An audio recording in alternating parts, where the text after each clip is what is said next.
नमस्कार दोस्तों।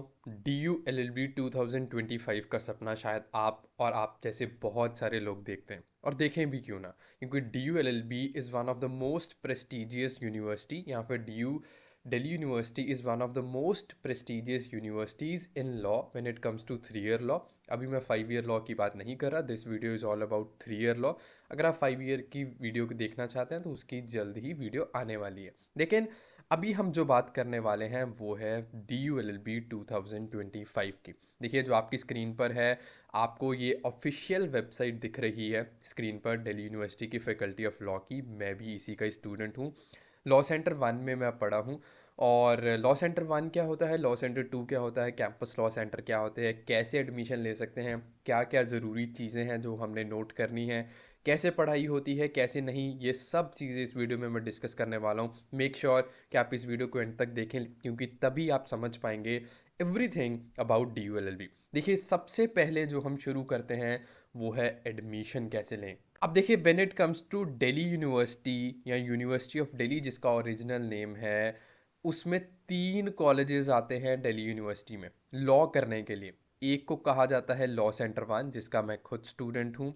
दूसरे को कहा जाता है लॉ सेंटर टू, जिसे एल सी टू कहा जाता है। और तीसरे को कहा जाता है C L C, campus law centre. अरे अब इन तीनों में डिफरेंस क्या है?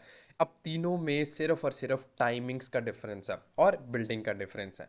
देखिए लॉ सेंटर वन की जो टाइमिंग है, ऑफिशियल टाइमिंग 2 से 8 दोपहर, पीएम लिख रहा हूँ ताकि आप समझ पाएँ कि ये दोपहर का कॉलेज है। हम ज़रूरी नहीं है कि 8 बजे तक क्लासेस लगातार चलेंगी, ज़रूरी नहीं है कि हाँ कि पूरा आपको 8 बजे तक बिठा के रखेंगे, ऐसा कुछ नहीं होता। कई बार किसी दिन आप 6 बजे भी फ्री हो जाएंगे, किसी दिन आप 5 बजे भी हो जाएंगे, किसी दिन आप 4 बजे भी हो जाएंगे, और हो सकता है कई बार आप 7:30 बजे तक भी फ्री हों। सो ज़रूरी नहीं है, पर हाँ ऑफिशियल टाइमिंग्स जो हैं वो 2 से 8 बजे तक है।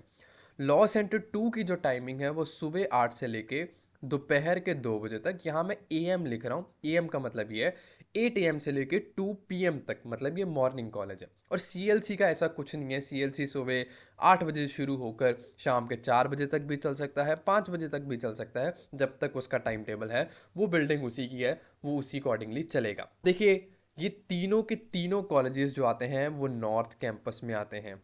ठीक है, डीयू के नॉर्थ कैंपस, विश्वविद्यालय मेट्रो स्टेशन पर आप उतरेंगे, नॉर्थ कैंपस। और नॉर्थ कैंपस में ये तीनों कॉलेजेस आते हैं। इन दोनों की बिल्डिंग जो है, मतलब लॉ सेंटर वन और लॉ सेंटर टू की जो बिल्डिंग है, ये सेम बिल्डिंग है, वही एक ही बिल्डिंग है जिसे उमंग भवन कहा जाता है। ठीक है, मतलब अब देखिए टाइमिंग्स भी आप ध्यान, अगर आपने नोट किया हो तो ध्यान से आप देखिए, टाइमिंग भी उसी अकॉर्डिंगली है। उसी सेम बिल्डिंग में सुबह 8 बजे से लेकर दोपहर के 2 बजे तक लॉ सेंटर टू की क्लासेस चलती हैं। और उसी सेम बिल्डिंग में दोपहर के 2 बजे से लेकर शाम के 8 बजे या रात के 8 बजे तक जो चलती हैं वो लॉ सेंटर वन की क्लासेस चलती हैं। मतलब बिल्डिंग सेम है और टाइमिंग सिर्फ डिफरेंट है।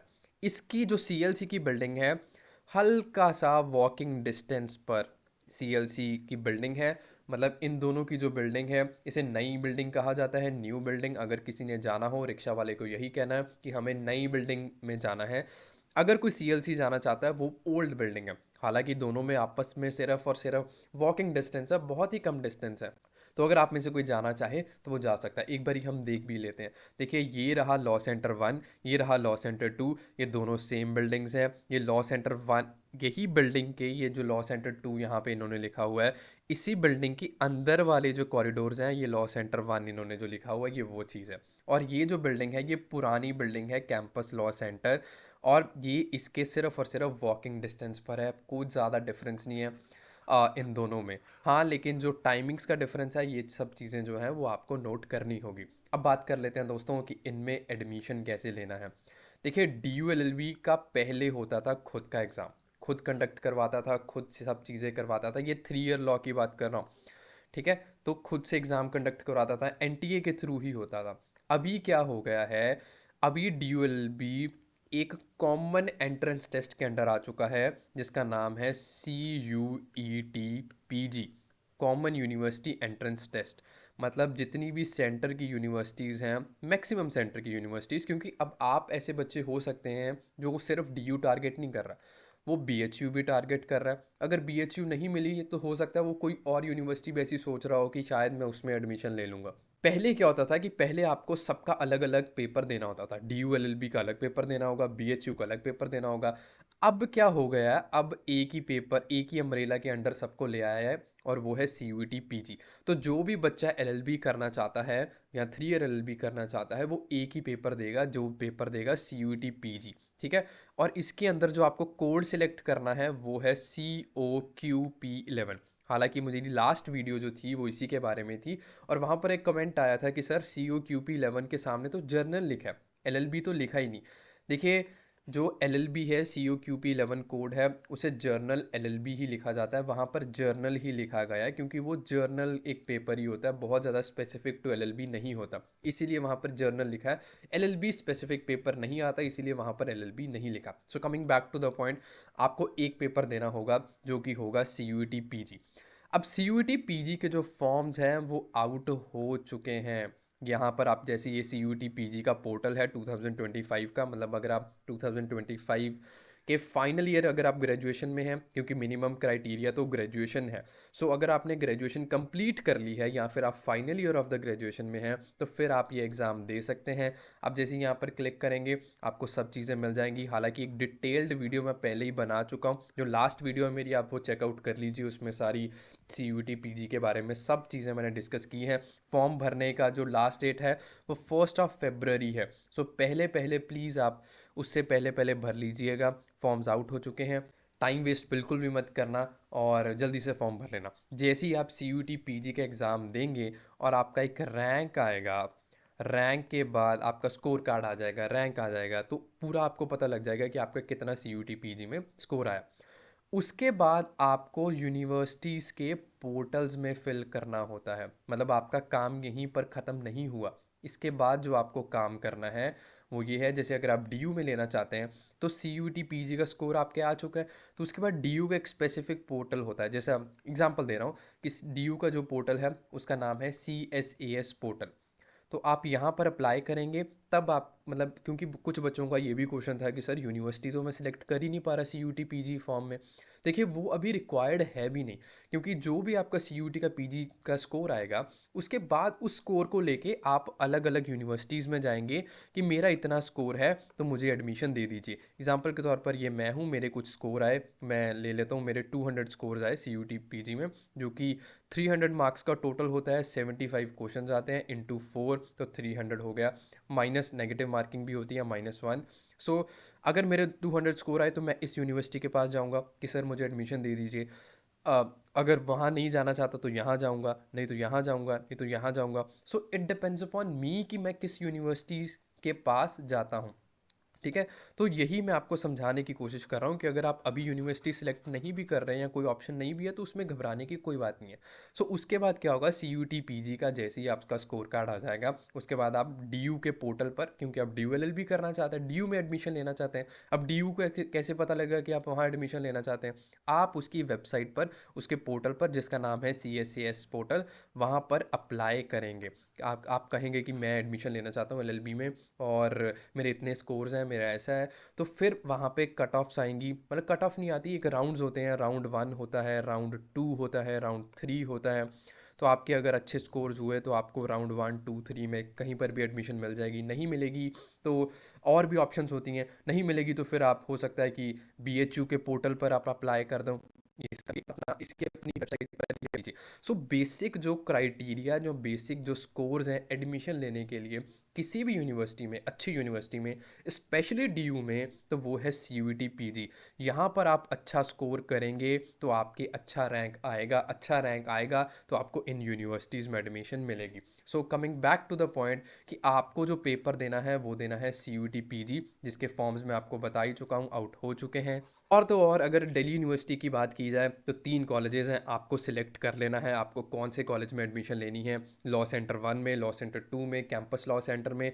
इन तीनों में जो डिफरेंस, मेजर डिफरेंस है वो यही, एक तो टाइमिंग का हो गया, एक बिल्डिंग का हो गया, और कैंपस लॉ सेंटर की थोड़ी सी हाइप ज़्यादा है क्योंकि उसकी थोड़ी सोसाइटीज़ ज़्यादा एक्टिव हैं, और वो पुराना कॉलेज है, नॉर्थ कैंपस का पुराना कॉलेज था। क्योंकि रीज़न ये है दोस्तों कि ये जो लॉ सेंटर 1 है और लॉ सेंटर 2 है, ये पहले आउट कैंपस होते थे। पहले सिर्फ और सिर्फ इन कैंपस नॉर्थ कैंपस में कैंपस लॉ सेंटर ही होता था। तो सबसे पुराना जो कॉलेज है, जो एक ही कॉलेज है, सबसे पुराना जो था वो कैंपस लॉ सेंटर था। इसकी हाइप काफ़ी ज़्यादा है, इसकी कट ऑफ भी काफ़ी ज़्यादा जाती है as compare to law centre 1, law centre 2। Campus law centre की कट ऑफ सबसे ज़्यादा जाती है, फिर लॉ सेंटर 2 की आ जाती है क्योंकि वो भी मॉर्निंग कॉलेज है। उसके बाद लॉ सेंटर 1 की आती है क्योंकि वो इवनिंग कॉलेज है। हर एक पर्सन इवनिंग कॉलेज प्रेफर नहीं करता, लेकिन मैं अपने पर्सनल एक्सपीरियंस से बता रहा हूँ, मेरी जब मैंने फॉर्म भरा था तो मेरी फर्स्ट प्रेफरेंस ही लॉ सेंटर 1 थी। ये इवनिंग सिर्फ कहने को है, आपको एक बार भी ऐसा फील नहीं होगा कि आप किसी इवनिंग कॉलेज में हैं या फिर आप किसी नाइट कॉलेज में हैं। लॉ सेंटर 1 का एक्सपीरियंस बिल्कुल ही डिफरेंट है इन दोनों कॉलेजेस से, क्योंकि जब रात को 6 बजे, आज 7 बजे, 8 बजे जब आप जाएंगे या फिर आएंगे तो वो एक अलग ही बिल्कुल माहौल से अलग ही एक्सपीरियंस है।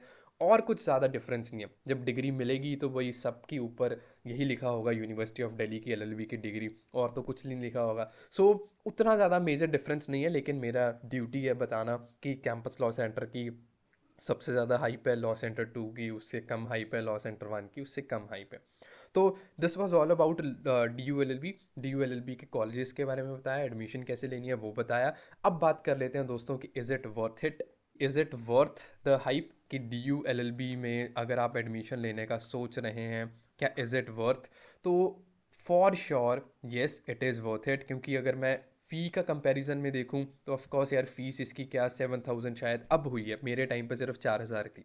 पर ईयर की बात कर रहा हूँ, तो 7K में पर ईयर। और यहीं अगर आप प्राइवेट यूनिवर्सिटीज़ के तरफ देखें या 5 ईयर लॉ की तरफ भी देखें तो 2 लाख पर ईयर या पर सेमेस्टर तक फीस जा रही है। तो एक तो आपको बहुत ही कम फीस में सेंटर की यूनिवर्सिटी में एलएलबी करने का मौका मिल रहा है, बहुत अच्छे रिसोर्सेज मिल रहे हैं, और सबसे बड़ा रिसोर्स जो दिल्ली यूनिवर्सिटी का है वो है being in Delhi national capital NCR. यहीं पर आपको तीनों कोर्ट्स मिल जाते हैं, सुप्रीम कोर्ट मिल जाएगा, हाई कोर्ट मिल जाएगा, डिस्ट्रिक्ट कोर्ट्स मिल जाएंगे, लोअर कोर्ट्स मिल जाएंगे। मेन फैक्टर ये है कि यार अगर आप प्रैक्टिस जुडिशरी भी करना चाहते हो तो खुद सोच के देखो, जो बेस्ट टू बेस्ट एडवोकेट होगा, बेस्ट टू बेस्ट जजेस होंगे, जुडिशरी होगी, बेस्ट टू बेस्ट फैसिलिटीज़ होंगी, वो कहाँ होगी? Of course national capital region में ही होगी, मतलब supreme court, high court, district courts में। और अगर आप यहीं पर पढ़ेंगे तो आपको बहुत सारे बेनिफिट्स इस चीज़ के मिलेंगे, क्योंकि इंटर्नशिप्स की बात कर ली जाए और सब चीज़ों की बात कर ली जाए तो काफ़ी सारा बेनिफिट मिलेंगे, एचयू जैसी यूनिवर्सिटीज़ में नहीं मिलेंगी।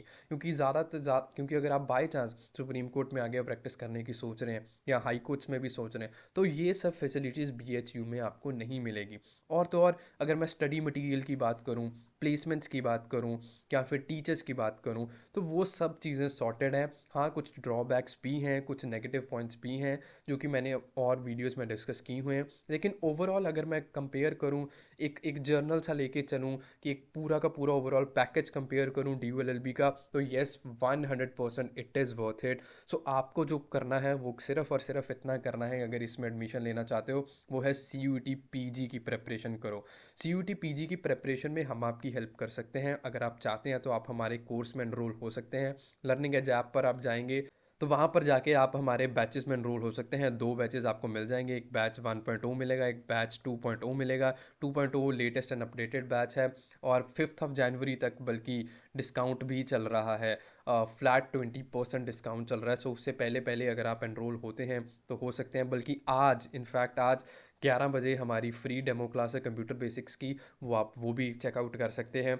और अगर आपको कोई डाउट हो तो आप नीचे कमेंट बॉक्स में लिख सकते हैं। DULLB के बारे में बताने के लिए हज़ार चीज़ें हैं, मैंने व्लॉग्स में भी बताई हुई हैं, मैंने वीडियोज़ में भी बताई हुई हैं, लेकिन तब भी कुछ रह गया हो तो आप नीचे कमेंट कर देना। लर्निंग एज ऐप आप डाउनलोड प्ले स्टोर से कर सकते हैं, नहीं तो नीचे आपको लिंक डिस्क्रिप्शन बॉक्स में मिल जाएगा।